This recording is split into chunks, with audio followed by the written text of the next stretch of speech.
A ndzi ku hi ta fa swin'we.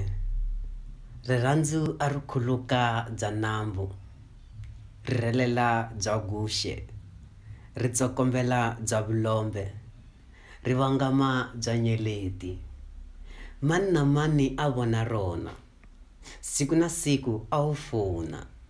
Mbilu yi ba macumani, yi tsakisiwa hi rona. Loko u ku mama, a swi dlhiva makorho ya mbilu yanga. Ntsako wa moya wu ku vuyani, Xikwembu xi ku valala hlulani. Loko u ku nuna wanga, a swi ndzi dikilida miri hinkwawo. Ndzi n'wayitela wexe, Xikwembu xi ku loyi i wa wena wexe.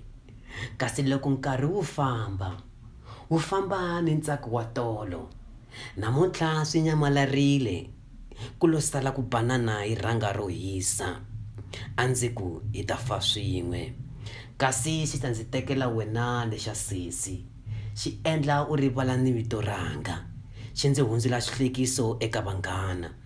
A ndzi ku hi ta fa swin'we, kasi Dimani u ta ndzi tekela wena. A endla u nga lavi no twa nchumu, a endla u venga ni nkondzo wanga. A ndzi ku hi ta fa swin'we.